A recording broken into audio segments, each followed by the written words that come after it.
Now we want to center this up with a 2 indication, if that's what we're doing. We're trying to go to it.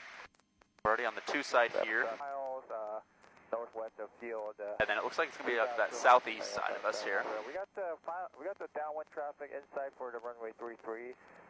Okay, so that's telling us a course of 140 will take us there to that VOR. And that's what I'm going to start with. So we're going to get to that VOR and then we'll use that to, navigate to Moline. But they just mainly want to see you use this VOR. And we'd have our foggles on. I'm not going to do that for, obviously, I got to be able to visually see since I'm by myself. But you put the foggles on, and when that stage begins, you actually get plus or minus 200 feet on your altitude. A lot of people don't know that. They think it's still that 100, which is what you want to shoot for. But the tolerances do go up because you're wearing a view limiting device. So we're going to that station on that 140 course. Got to recenter it up just one more time because we're not bound to any specific radial. We're just trying to get to it. And that's telling us 135. And we're doing about, we're doing about 135 right now. And we'll see what the wind does to us. That's the course, but we may have to implement a wind correction angle.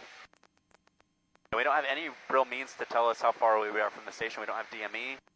I'm not using the location service or the ownership on my iPad. So the indicator of us getting there is when we cross over the station. That 2 will flip to a from. And it'll still be proper sensing and everything. We're not reverse sensing, which brings up, we want to avoid that.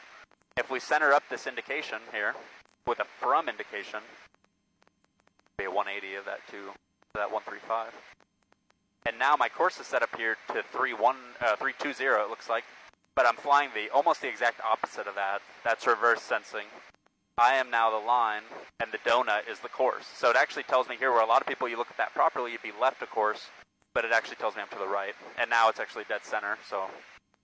But here, a lot of people might say, oh, the course is going left, I need to go left, but we're reverse sensing, and that's just going to make it worse and worse and worse until you get full deflection.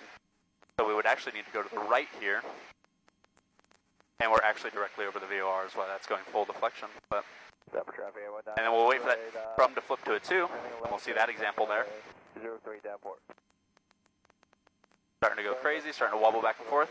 The from flip to a 2. We just crossed over the station while reverse sensing, which we can always avoid with the VOR. We'd always want to set in the proper course to match up with our heading roughly. Okay. So that's some VOR usage there. The key points of that were tuning the frequency, identifying the station, centering it up with a 2 indication, and the heading should match your general heading. If not, you turn the airplane to that 2 heading, and then you just figure out your wind correction angle to track the course. And the examiner, after that, they'll probably see that you know what you're doing, and they'll move on to the next thing, which could be really anything, but we're going to move on to unusual attitudes. That's what I see a lot of examiners move on to at the next stage here.